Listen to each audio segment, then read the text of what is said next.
They mocked her the moment she stepped into the NATO training camp. Quiet, reserved, no flashy rank, no familiar name. To them, she was just another recruit who looked too soft for a battlefield. But when a sudden accident tore her shirt on the training ground and revealed the Ghost Hawk tattoo on her back, the entire camp froze, and the decorated SEAL commander, known for never showing fear, trembled as if he'd seen a ghost from the past. What was the truth behind that tattoo? Why did a man who had survived wars suddenly go silent? And how did the most underestimated soldier in the camp become the one to change everything?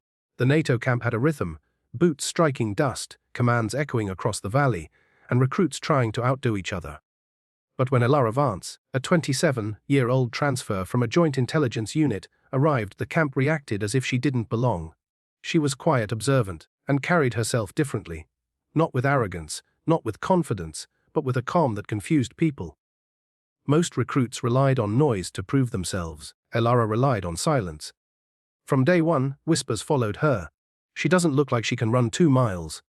Why is NATO sending analysts here? This is a combat course. Bet she'll quit by day 3. Even the instructors didn't bother learning her name. They simply called her Vance, their tone flat, dismissive. But Elara never complained. She trained harder than anyone, stayed after hours, watched others carefully, learned their weaknesses, and strengthened her own.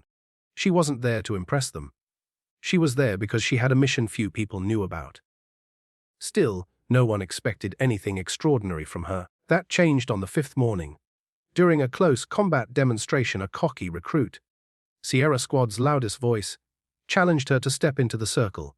He jabbed at her, teasing her, trying to force a reaction. She didn't respond. But when he grabbed her shirt and yanked it in frustration, the fabric ripped across the back, and then the entire field went silent. Spread across her shoulder blades was a symbol no ordinary soldier carried. A black and silver hawk with folded wings, inked with razor-fine detail, the Ghost Hawk. A mark that belonged only to a classified, nearly myth-like infiltration team whose missions were buried so deep in the system most soldiers thought they were fiction. The mocking voices stopped instantly. The only sound was the whistle of the wind. And then Commander Rylan Hale, the SEAL legend himself, stepped forward. The man whose stare could silence a room now had eyes wide with disbelief. He whispered, barely audible, impossible. No one understood why the commander, a man known for having nerves of steel, looked shaken. No one except Elara, because he had seen that tattoo once before, on someone he thought was gone forever. Commander Hale dismissed the recruits early that day.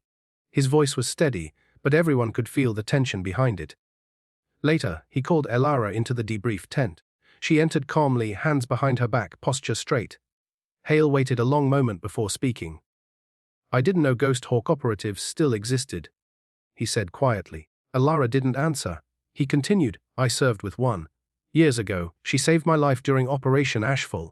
And then she disappeared." And Elara's expression softened. Not with sadness, but with something deeper, heavier.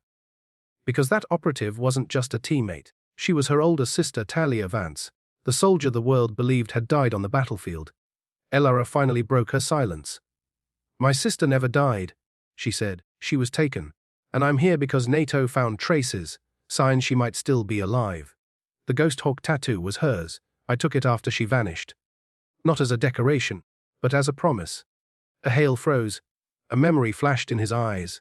Talia dragging him through smoke, bullets raining, refusing to leave him behind even when she was injured herself. He swallowed hard. "You carry her mark." "I carry her mission," Elara corrected. The commander looked at her differently now, not as a silent recruit, not as an analyst, but as someone forged in purpose. Someone who had walked through grief alone, trained in darkness, and returned carrying a symbol feared by enemies and respected by the elite few who knew its meaning. Hale stood up. "You're not here to train," he said. "You're here to lead." A word spread across the camp within hours. The soldiers who once mocked her now watched her with awe. They saw her run obstacle courses with unmatched precision, disarm opponents twice her size, read threats before they appeared. Her silence, once mistaken for weakness, was now understood as focus. But Elara didn't want admiration, she wanted answers. Days passed, and under Hale's command, she began working with intelligence teams. Every fragment, Every encrypted message, every intercepted clue brought her closer to the truth about Operation Ashfall. And then, one night, the breakthrough came. A satellite image. A location. A confirmation. Elara Vance was alive. The final scene of the chapter ends with Elara standing at the ridge overlooking the camp at sunset, the ghost hawk tattoo faintly visible under the dim light. Her eyes were steady, burning with a mixture of hope and fury. The girl they mocked was becoming the soldier who would shake NATO itself. And the next mission was going to change everything.